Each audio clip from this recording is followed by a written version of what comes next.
আমরা আজকে এখানে একটা মানববন্ধনের জন্য এসেছি। আমাদের ঢাকা নিউ সুপার মার্কেট দক্ষিণ বণিক সমিতির সম্মানিত সাধারণ সম্পাদক জনাব জাহিদ হোসেনের বিরুদ্ধে একটি মিথ্যা মামলা দায়ের করা হয়েছে। মাল্টিপ্ল্যান মার্কেটের একটা ঘটনাকে কেন্দ্র করে যে মামলাটি হয়েছে সেই মামলাতে আমাদের জাহিদ ভাইকে আসামি করা হয়েছে।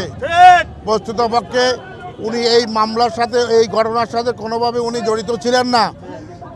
তিনি যেদিন ঘটনা ঘটে সেদিন রাত্রের 11:15 পর্যন্ত উনি আমাদের নিউ মার্কেটের সমিতির অফিসে এবং আশেপাশে ছিলেন। এই অবস্থার পরিপ্রেক্ষিতে উদ্দেশ্যমূলকভাবে, বিভ্রান্তমূলকভাবে ওনাকে আসামি করে আমাদের মার্কেটের উন্নয়ন অগ্রযাত্রা এবং মার্কেটের ব্যবসায়িক পরিবেশ নষ্ট করার জন্য একটা চক্র চেষ্টা করতেছে বলে আমি মনে করি। সে অবস্থার পরিপ্রেক্ষিতে জনাব জাহিদ ভাইয়ের বিরুদ্ধে মিথ্যা মামলা প্রত্যাহার সহ ওনাকে যাতে হয়রানি করা না হয় এই বিষয়ে আমি আমার সমিতির পক্ষ থেকে এবং অক্টো কমপ্লেক্সের সকল নেতৃবৃন্দের পক্ষ থেকে আমি সংশ্লিষ্ট কর্তৃপক্ষের কাছে আমি বিনীত অনুরোধ জানাচ্ছি। জাহিদ ভাই যে কি লোক ছিল এবং তার উন্নয়নের কিছু ছাপ আমরা এই 3 মাসে পুরা কমপ্লেক্সে আমরা অনুভব করতেছি। আমাদের এই অগ্রযাত্রাকে এবং আমাদের এই সৌন্দর্য বর্ধনকে ক্ষুব্ধ করার জন্য একটা গ্রুপ বেসরকারি কিছু মার্কেট আমাদের সরকারি মার্কেটের পিছনে লেগেছে।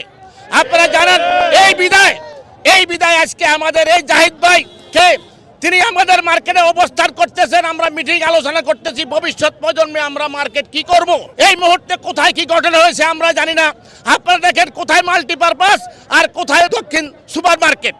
তাহলে ওইভাবে কেন আমাদেরকে এই জাহিদ ভাইয়ের বিরুদ্ধে একটা মিথ্যা মামলা দায়ের করা হয়েছে নিউ মার্কেট থানায়।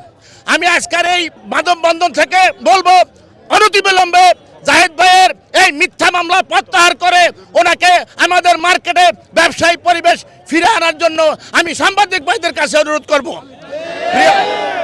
মামলা তো মানুষের অধিকার, মামলা যে কেউ করতে পারে।